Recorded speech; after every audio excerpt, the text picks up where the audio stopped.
Alors, bonjour à tout le monde. J'ai le plaisir d'être là avec vous. Je n'ai pas pu participer à l'ensemble du divan comme d'habitude, mais ça me fait vraiment plaisir d'être là et cette année de pouvoir vous présenter deux de mes collègues. On va rajeunir les divans et je vous amène deux jeunes médecins qui vont bientôt allumer leur caméra, j'espère. Et voilà, il y a Julie Giustiniani, médecin, psychiatre, qui est venu pour une année dans notre consultation et qui va nous faire une présentation sur une technique qu'on utilise pour pouvoir aider les personnes qui souffrent d'addiction et de diminuer leur craving, leur envie de consommer. Et on aura aussi Daniel Martins, qui va aussi bientôt allumer sa caméra, j'espère, et qui, lui, il va nous élever, pour reprendre le sujet qu'on discutait avant, avec des psychédéliques. Il va nous parler de comment on utilise l'LSD en complément des psychothérapies. Alors, je vous passe la parole déjà à Julie, qui va commencer sa présentation. Et à tout à l'heure. Il faut que je regarde pour je fais des diapos, peut-être voir pour les partager, si j'ai la possibilité. Tu n'as pas le partage d'écran? Je ne vois pas le partage d'écran. Si, c'est bon. Un instant. Est-ce que là, tu l'as? Ah voilà, c'est bon. C'est bon. Est-ce que vous voyez donc moi, donc oui, bonjour, enchantée, je suis donc la doctoresse Julie Giustiniani et je travaille donc dans le service du professeur Zulino et donc du docteur Calzada. Et donc, je vais vous faire part donc, de mon expérience et de donner de la littérature sur la place de la thérapie par stimulation transcrânienne dans le cadre des addictions. Alors, la première question qui nous vient, c'est déjà de se poser la question, qu'est-ce que c'est la stimulation magnétique transcrânienne? Donc, c'est une technique qui est assez ancienne, finalement, qui vient dans le cadre des techniques de stimulation de neuromodulation cérébrale, donc via l'application d'un courant électrique ou d'un champ magnétique. Donc l'ensemble de ces techniques, notamment l'électroconvulsivothérapie, une technique très ancienne de la deuxième partie du XXe siècle, avec notamment l'électroconvulsivothérapie, qui ont été abandonnées, techniques, suite à l'avènement de la pharmacologie dans les années 50, avec notamment la chlorpromazine. Cependant, très rapidement, il y a eu un regain d'intérêt, notamment dans les années 80, face aux limites des stratégies pharmacologiques qui étaient proposées en psychiatrie, mais aussi en addictologie. Donc la question est d'abord de quoi on parle quand on parle de techniques de neuromodulation. On parle en fait de différents outils qui vont permettre de moduler l'activité cérébrale d'un sujet en l'activant ou en l'inhibant en fonction des résultats escomptés. Il y a donc la stimulation par courant continu, il y a la stimulation par courant alternatif, les stimulations du nerf vague et aussi les techniques plus invasives telles que l'électroconvulsivothérapie et la stimulation cérébrale profonde. Nous allons ici parler plus spécifiquement donc de la stimulation magnétique transcrânienne, qui est une technique, un outil pour moduler l'activité cérébrale. Donc, finalement, toutes ces techniques, elles sont assez anciennes, ce que je vous disais, et elles font la suite des travaux de Galvani qui met en avant la question de l'électricité et de la conduction nerveuse.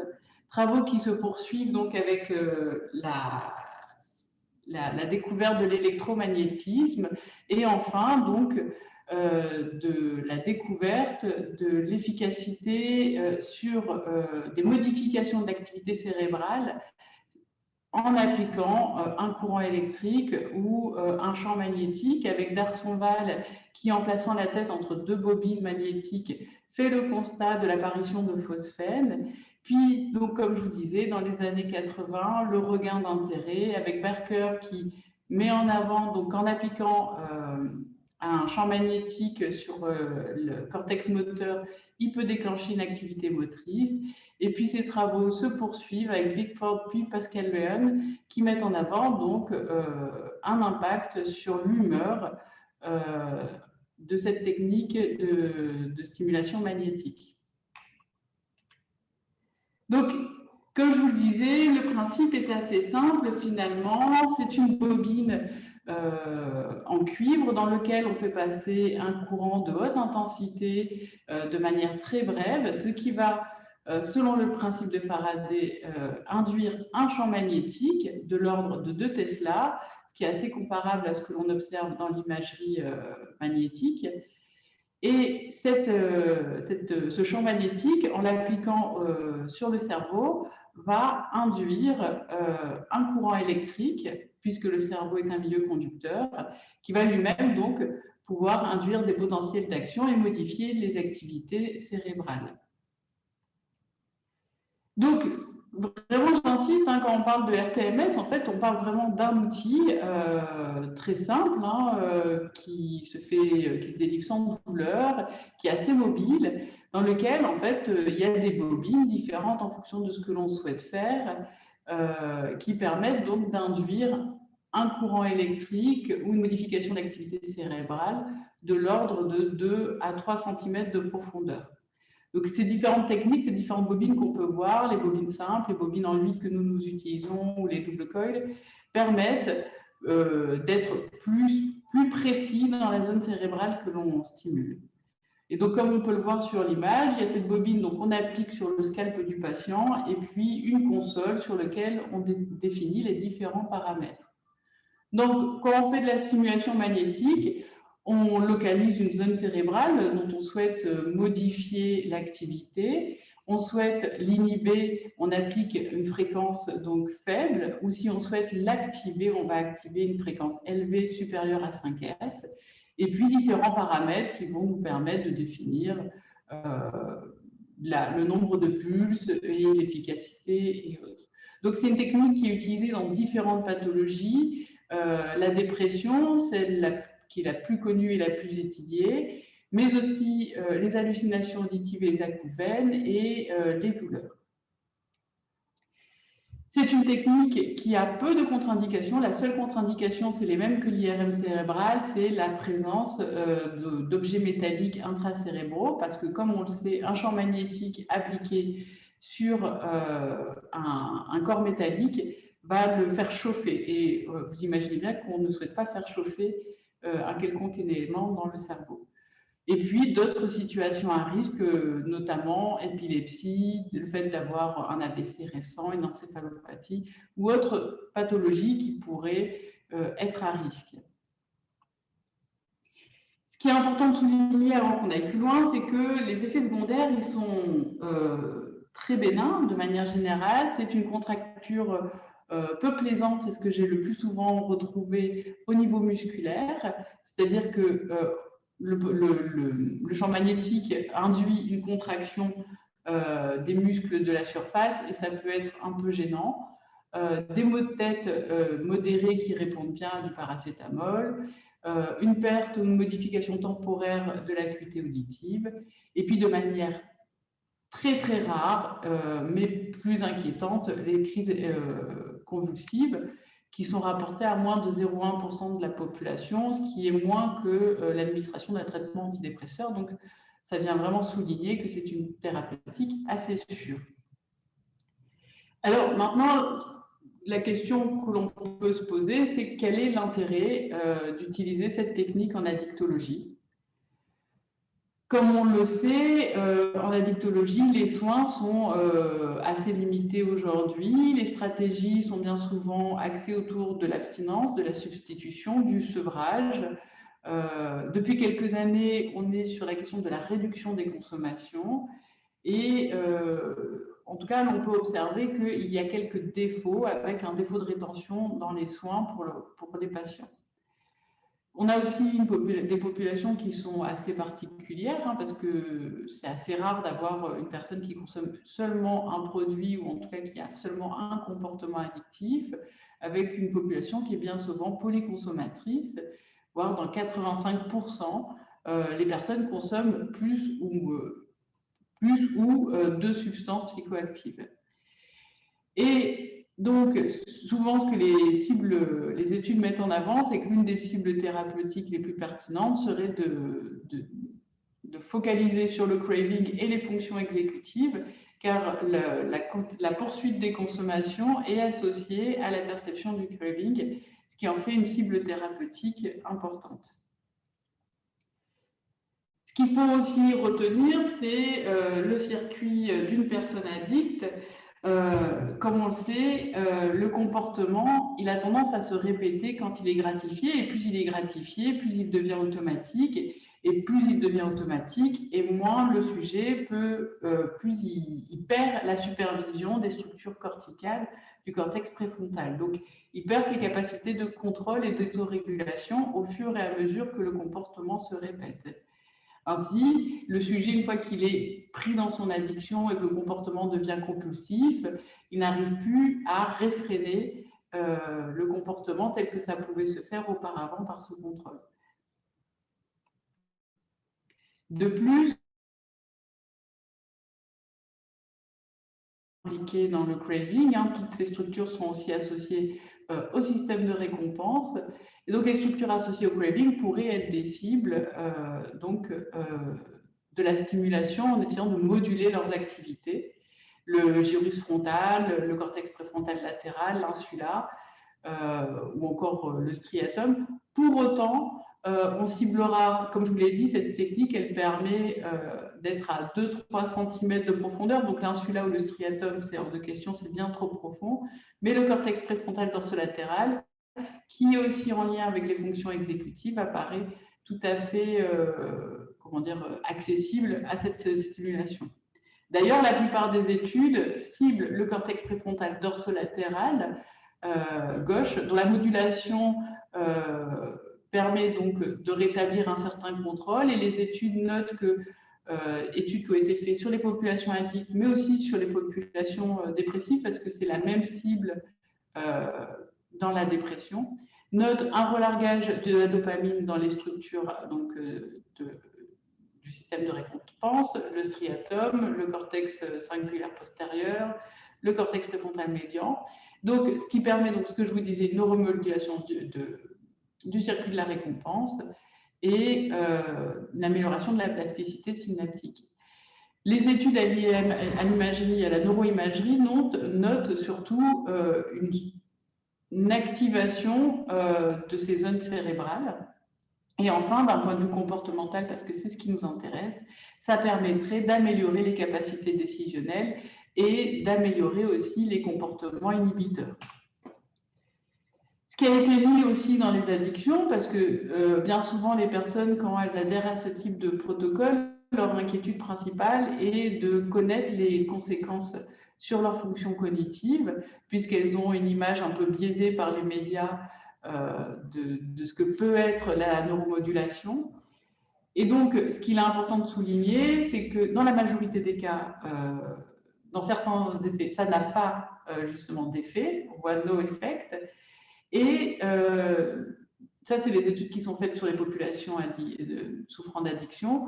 On voit quand même des effets positifs, notamment dans l'inhibition, dans la réponse inhibitrice, dans la mémoire et l'apprentissage, dans les cognitions sociales et dans la prise de risque, où si certaines études ne donnent pas d'effet, il y a bien souvent un effet positif, c'est-à-dire que les personnes arrivent à mieux réprimer les comportements de risque.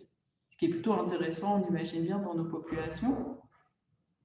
Et donc, dans la question de toutes les théories qui sont associées aux addictions, on voit que c'est un outil qui peut être intéressant, la neuromodulation, pour renforcer le contrôle inhibiteur, travailler sur les apprentissages aberrants et les automatismes, c'est-à-dire en renforçant différents aspects motivationnels, on peut voir que cela aide aux personnes à développer des stratégies alternatives à leur comportement addictif. Alors, ça, c'est de manière très théorique ce que je vous disais. Que disent les méta-analyses? Ce qui est dit donc sur des études, une méta-analyse qui reprend l'ensemble des substances psychoactives, principalement la nicotine, beaucoup aussi les psychostimulants, cocaïne et méthamphétamine, quelques-unes sur l'héroïne. En tout cas, ce qui est souligné, c'est qu'il y a un effet positif sur le craving, c'est-à-dire qu'il y a une diminution du craving qui est significative sur l'ensemble de ces études. Et sur la question de la poursuite de la consommation, on voit aussi un effet positif lorsque l'on cible le cortex préfrontal dorsolatéral. Donc, il y a différentes cibles thérapeutiques, il y a d'autres outils. Cette étude note aussi la stimulation de l'insula via une autre technique de stimulation magnétique avec des bobines qui permettent d'accéder à des structures plus profondes. Mais dans l'ensemble, ça a des effets très positifs sur les consommations et la perception du craving. Cependant, comme je vous le disais, c'est une technique qui est très connue, très bien connue dans le cadre de la dépression, qui est expérimentale dans le cadre des troubles addictifs, hein, ça se fait dans le cadre de la recherche. Et ce qui est important de souligner, c'est que dans les addictions, il y a quand même des précautions spécifiques à avoir par rapport aux autres populations. C'est que cette technique, elle permet de modifier l'excitabilité cérébrale. Or, si je vous disais qu'il y a un très faible risque de crise convulsive, pour autant, ce risque peut être majoré avec nos populations si, par exemple, nous faisons ce type de protocole sur une population souffrant d'un trouble de l'usage de l'alcool ou aux benzodiazépines. Si jamais une personne arrivait dans une situation de sevrage, qui est déjà une situation à risque de crise convulsive, on peut bien imaginer que l'application de cette technique pourrait majorer ce risque. Donc, c'est pour cette raison qu'il est important de travailler avec ça. C'est déjà un levier thérapeutique, hein. Quand une personne veut accéder à ce type de technique, on lui demande de bien déclarer, de bien travailler sur des agendas de consommation. Et il y a ce lien de confiance qui s'établit autour de ces éléments-là pour vraiment prendre le moins de risques possible. Et de même, hein, les paramètres de stimulation pourront être ajustés en fonction. De même, une moindre acceptance, c'est-à-dire que les personnes qui, elles, ont une addiction à des psychostimulants ont été notées qu'elles toléraient un peu moins les stimulations, qu'elles avaient un ressenti douloureux plus important, une gêne plus importante, et de même, ce n'est pas une limite en soi, puisqu'en fait, on modifie les paramètres de stimulation en fonction de ces aspects. Et enfin, un risque d'inefficacité si les gens arrivent dans des contextes d'alcoolisation qui augmenteraient significativement leur seuil épileptogène. Donc, pour conclure, ce qu'il faut vraiment retenir, c'est que c'est une thérapeutique non pharmacologique, donc qui a l'intérêt de ne pas engendrer d'effets secondaires d'ordre périphérique, comme c'est le cas avec tous les autres traitements. Les effets secondaires, on les a vus, sont extrêmement locaux. Il n'y a pas de prise de poids, il n'y a pas de boule sèche. Et puis, en cas d'intolérance, on arrive très facilement à ajuster les paramètres de stimulation. Donc, il y a très peu de risques, voire même, les gens sont souvent soucieux des performances intellectuelles hein, qui peuvent être altérées avec certaines substances. Et là, on voit qu'il y a plutôt un faible risque avec des personnes qui, au contraire, auraient tendance à améliorer leur capacité attentionnelle et leur capacité inhibitrice. Et puis l'idée aussi que l'efficacité, elle est corrélée au nombre de sessions que l'on dispense aux personnes, avec des études qui notent que l'efficacité serait obtenue après 4 semaines de séances quotidiennes. Donc, ce qu'il faut aussi retenir, parce que j'aimerais pas que vous partiez avec ce message-là, c'est que c'est approprié dans un contexte approprié, c'est-à-dire que le choix se fait dans le contexte d'une prise de décision partagée avec le patient et qu'ils comprennent bien que c'est un complément à un travail de psychothérapie et que ça ne vient en aucun cas remplacer ou être un objet magique qui viendrait les sortir de leurs problématiques addictives. C'est vraiment un outil qui permet, à mon sens, de renforcer leur capacité d'investissement des psychothérapies en améliorant leur prise de décision. Voilà, je vous remercie de votre attention et puis j'espère que ça satisfait à vos demandes. Merci beaucoup, Julie. Est-ce que vous avez, me demande au groupe, est-ce qu'il y a des questions concernant cette présentation?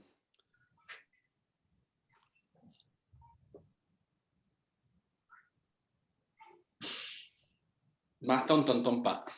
Oui, juste une question. Est-ce qu'on peut utiliser cette technique aussi pour les traumas crâniens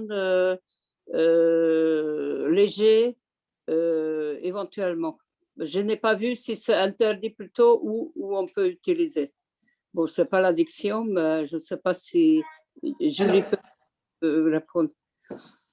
Dans ce qui est des traumatismes crâniens, c'est une contre-indication. Hein. Tout ce qui est événement neurologique aigu est une contre-indication. En revanche, c'est important de prendre en considération cet aspect-là parce qu'il y a des études qui les utilisent en post-AVC dans la rééducation pour améliorer l'humeur des personnes en post-AVC, mais aussi faciliter leur rééducation. Donc, c'est vraiment, tout dépend aussi des paramètres et de se distancier des événements aigus pour vraiment maîtriser au mieux et faire prendre le moins de risques aux personnes. D'accord. Mais c'est difficile à voir la frontière. La frontière? La frontière entre si c'est un risque ou si ça aide. Parce qu'aujourd'hui, on sait peu de choses sur le traumatisme crânien léger et les conséquences au niveau de neuropsychologie et comportementale. Et je vois bien que c'est encore le début de terrain, et j'ai pensé que peut-être cette technique pourrait l'aider, mais en même temps, ça peut être contre-indication aussi. Merci.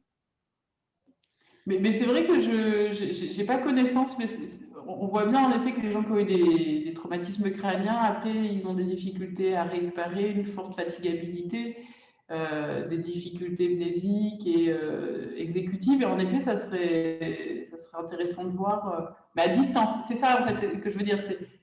C'est pas le jour même du traumatisme crânien ou dans les semaines qui suivent. Ça serait plutôt un outil pour aider à la rééducation.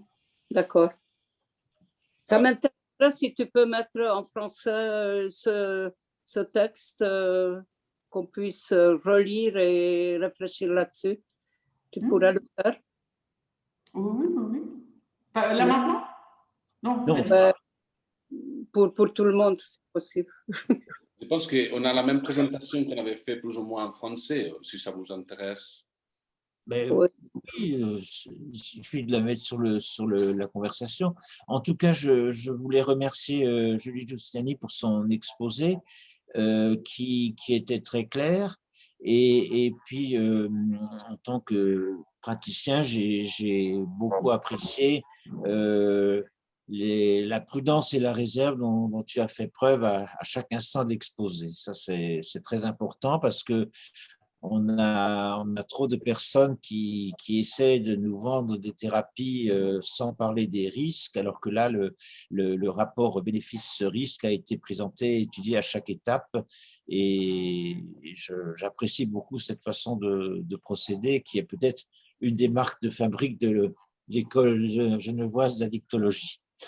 En tout cas, moi, je me demandais quelque chose par rapport à cette technique, dans le sens que dans l'histoire de la psychiatrie, tout usage de techniques invasives, ça nous fait penser tout de suite, évidemment, à la thérapie électroconvulsive et tout ça. Il y en a une représentation sociale de ces techniques-là qui ne sont pas que positives. Hein. On a vu tellement de films où ça paraît catastrophique, ce type de technique et tout ça.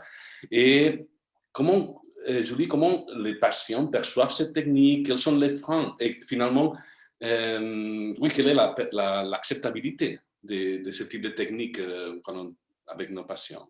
Mais c'est évident, et c'est ce que j'ai mis en avant, c'est que cette technique, elle s'inscrit quand même dans une histoire de la psychiatrie qui est parfois un peu contestée, de l'électroconvulsivothérapie, de tout ce qui est de ces approches un peu neurologiques du 19e, 20e siècle. Et c'est vrai que certains patients, quand on évoque ce type de technique, ont un mouvement de rejet important, avec des craintes, ce que je disais, sur le fait qu'on veuille leur griller le cerveau. C'est ce qu'ils disent, qu'ils deviennent fous, déments. C'est vraiment des inquiétudes qui sont importantes. Et ça, c'est très variable en fonction du niveau de connaissance des populations, puisque ce que l'on voit aussi beaucoup ressortir aujourd'hui, c'est qu'il y a une certaine frange de la population, les sportifs et les joueurs, qui utilisent les techniques de stimulation cérébrale comme des techniques de dopage des capacités intellectuelles. Donc, c'est vraiment très variable. C'est que, en fonction des connaissances des personnes, de leur milieu, de leur centre d'intérêt, soit ça peut engendrer un franc rejet avec une franche inquiétude, soit ça peut, au contraire, des gens qui peuvent être très demandeurs à l'excès de ce type de technique. Si vous allez sur YouTube, alors c'est sur une autre technique de neuromodulation, mais vous pourrez voir des YouTubeurs américains qui font de la stimulation cérébrale à la maison pour améliorer leur performance, ce qui n'est pas du tout adapté, hein, qu'on soit bien clair, moi je ne prends pas du tout ça. Merci. Aussi, hein.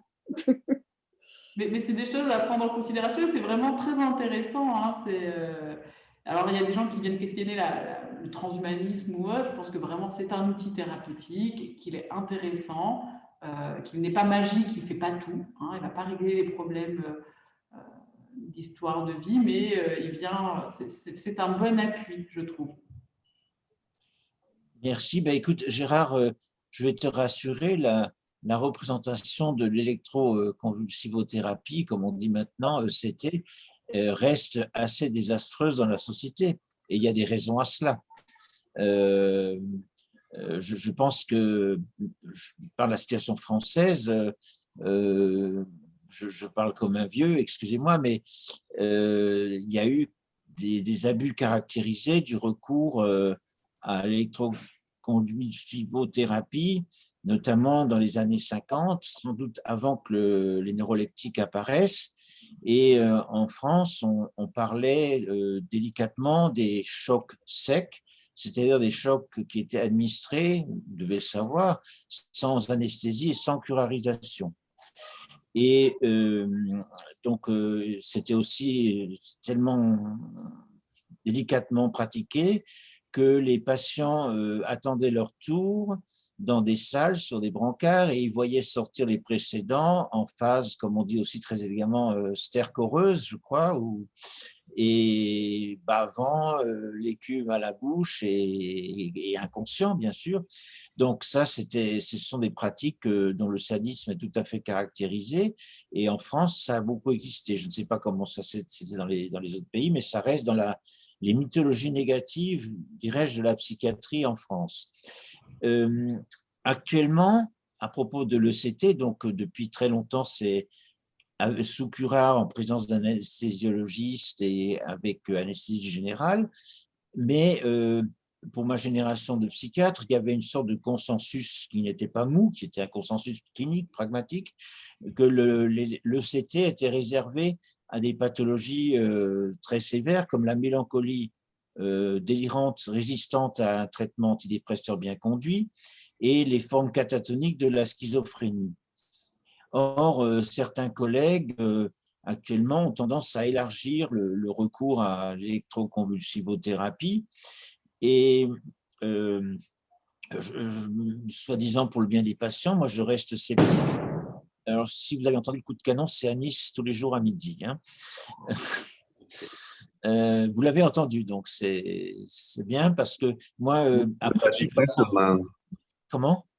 Vous élargissez pas seulement l'électrothérapie, aussi des coups de canon.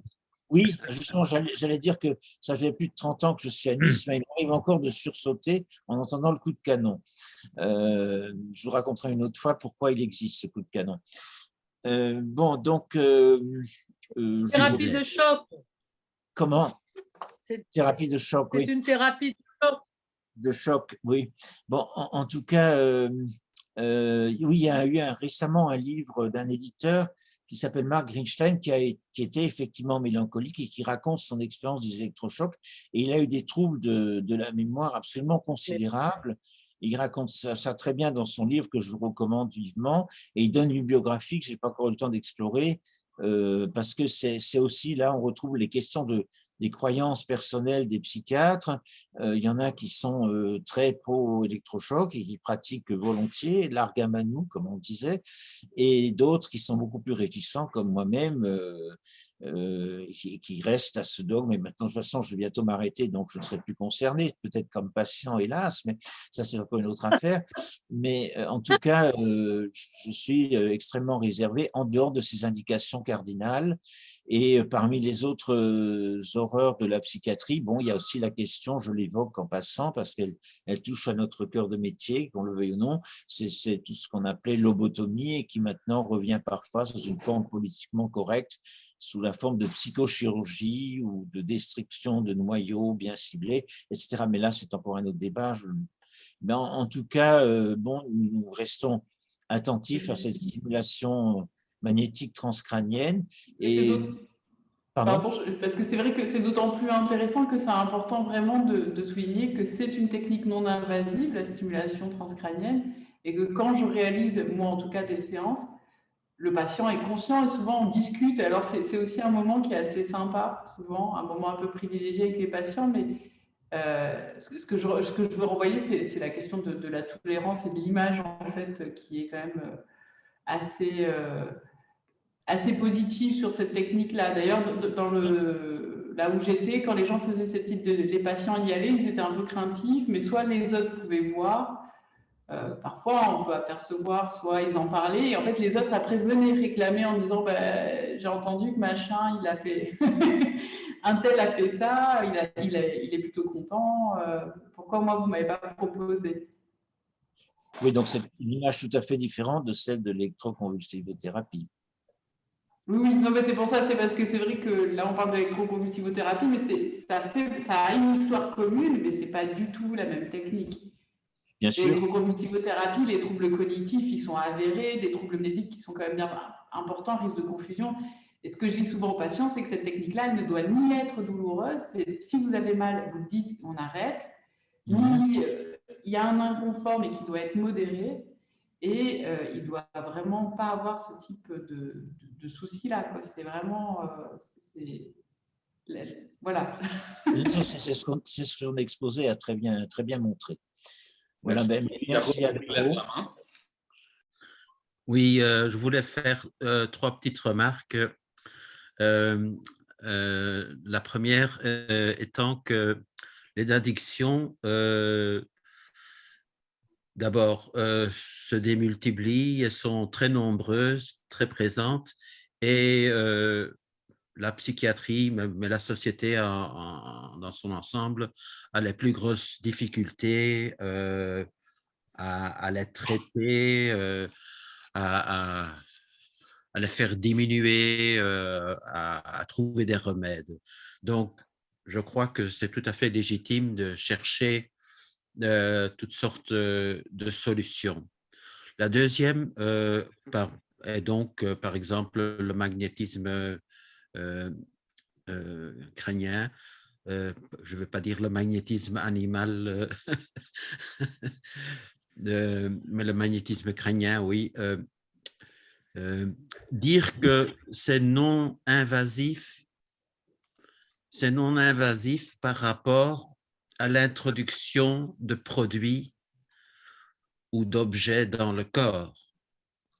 Mais les rayons sont, même les ondes magnétiques, etc., sont aussi des formes invasives de traitement. Donc, c'est pas pour les blâmer, mais c'est pour dire que ce n'est peut-être pas le bon accent à donner pour favoriser cette technique. Je trouve qu'à elles-mêmes, elles sont invasives. On peut, quand on darde le corps de rayons de RX ou d'autres rayons ou d'autres ondes, d'ailleurs, le fait qu'il faut prendre un nombre de précautions l'indique. Et puis, je voudrais témoigner aussi, un peu dans le sens de ce à quoi a touché Jean-Yves, c'est que dans l'hôpital psychiatrique où je travaillais, il y a eu longtemps une interdiction de faire usage de l'électroconvulsif, des appareils électroconvulsifs, jusqu'à un moment où il y a eu de nouvelles mises au point et où, disons, l'anesthésie aidant, le diagnostic aidant, etc., dans de très rares cas, on s'est vu contraint à en faire usage, mais de façon extrêmement rare. Et disons en même temps, dans un ensemble de prises en charge qui ne se limite pas à faire subir à la personne un électrochoc sous anesthésie, mais à lui donner un suivi et un réveil, par exemple, accompagné à la sortie de l'anesthésie et que je crois que là, ce sont des aspects qui ne sont peut-être pas techniques en soi, mais qui sont d'une importance extrême. Voilà, c'était les 3 remarques que je voulais ajouter. Alors, merci Bob pour cette intervention, parce qu'elle m'a remis quelque chose en mémoire qui vient justement du livre de Mark Greenstein, et qui m'a beaucoup surpris, mais c'est quand tu as parlé de l'accompagnement au réveil que j'y ai repensé. Il semblerait, d'après Mark Greenstein, que Jean Houry lui-même faisait partie des médecins, entre guillemets, adeptes de l'électroconvulsivothérapie. Donc, je n'ai pas pu en savoir plus après la lecture du livre, mais peut-être que toi, tu sais quelque chose de plus à ce sujet. Oui, c'est vrai. Et d'ailleurs, à l'occasion, il en parle, il faudrait reprendre ses écrits qui deviennent de plus en plus abondants, mais aussi, il était un défenseur de l'insulinothérapie, du choc à l'insuline. Mm-hmm. Et là aussi, il insistait surtout sur le réveil et l'accompagnement.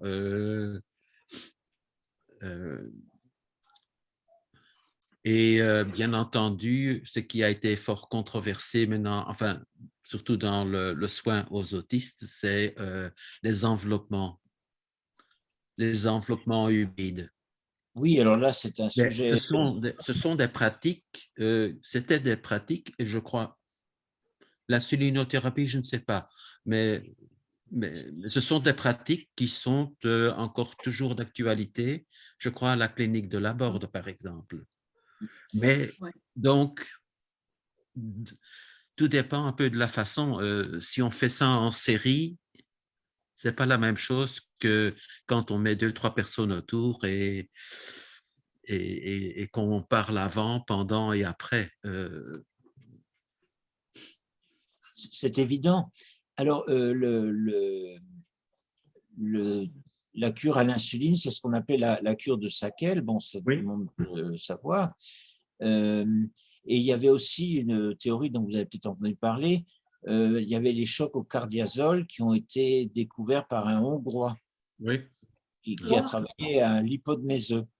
Et il y a très longtemps, hein, c'était dans l'entre-deux-guerres, et qui ensuite a été, je crois, aux États-Unis. Donc, bon, je vais être bref parce que le temps passe.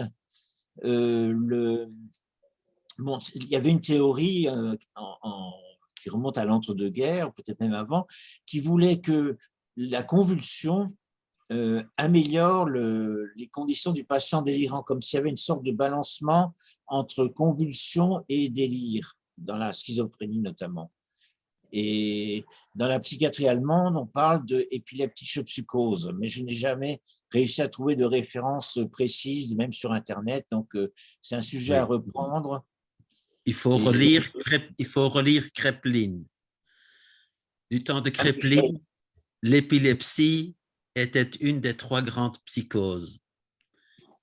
Voilà. Et avec l'invention de l'électroencéphalogramme, et la reprise par les neurologues de l'épilepsie, ils ont voulu enlever le stigma de l'épilepsie comme une maladie mentale. Et ils ont jeté l'enfant avec l'eau du bain. Mais le bon côté, c'était bien entendu la tentative de déstigmatiser l'épilepsie, hein.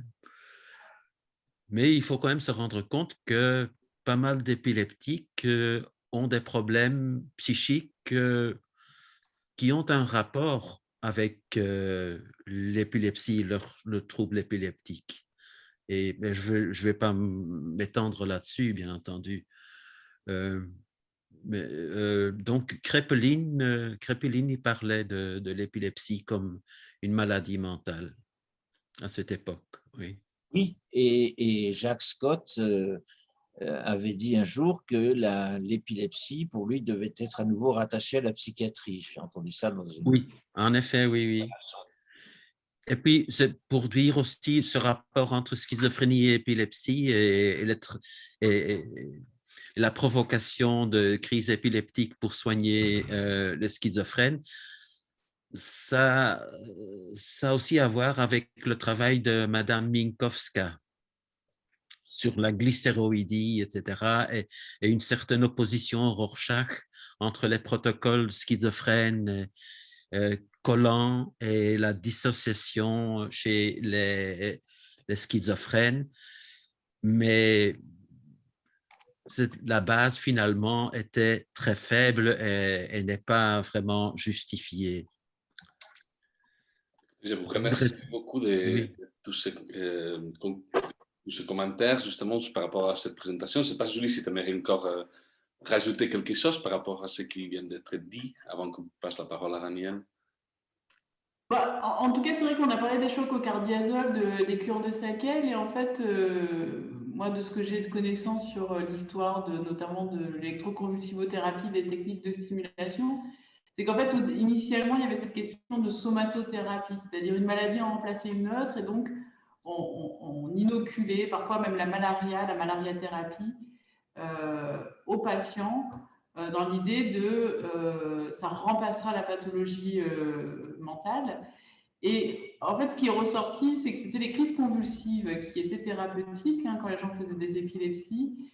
Et d'ailleurs, sur l'électroconvulsivothérapie, il faut bien avoir conscience que ce qui est thérapeutique, ce n'est pas le courant électrique qu'on donne, c'est véritablement la crise convulsive. Et en fait, c'était pour répondre au cardiazole où il y avait eu beaucoup d'accidents, de décès, parce que c'était une technique qui était peu sûre. Et donc, c'était une manière, entre guillemets, de paramétrer et d'induire des crises convulsives de la manière la plus sécure possible, puisqu'on pouvait quantifier la quantité d'énergie qu'on administrait aux patients. Voilà, c'était… Oui. En fait, tout est dans une continuité, en tout cas sur ces aspects-là. Bon, une dernière chose quand même, vous savez que l'idée de l'électroconvulsivothérapie, vous savez comment elle est née? À Rome. Oui, mais où? Avec les bœufs. Avec les cochons. Avec les cochons. Avec les cochons. Moi, j'avais avec les bœufs. Comment? Avec les bœufs, moi, c'était… Non, c'était avec les cochons. Avec les cochons, oui. Ne vous disputez pas.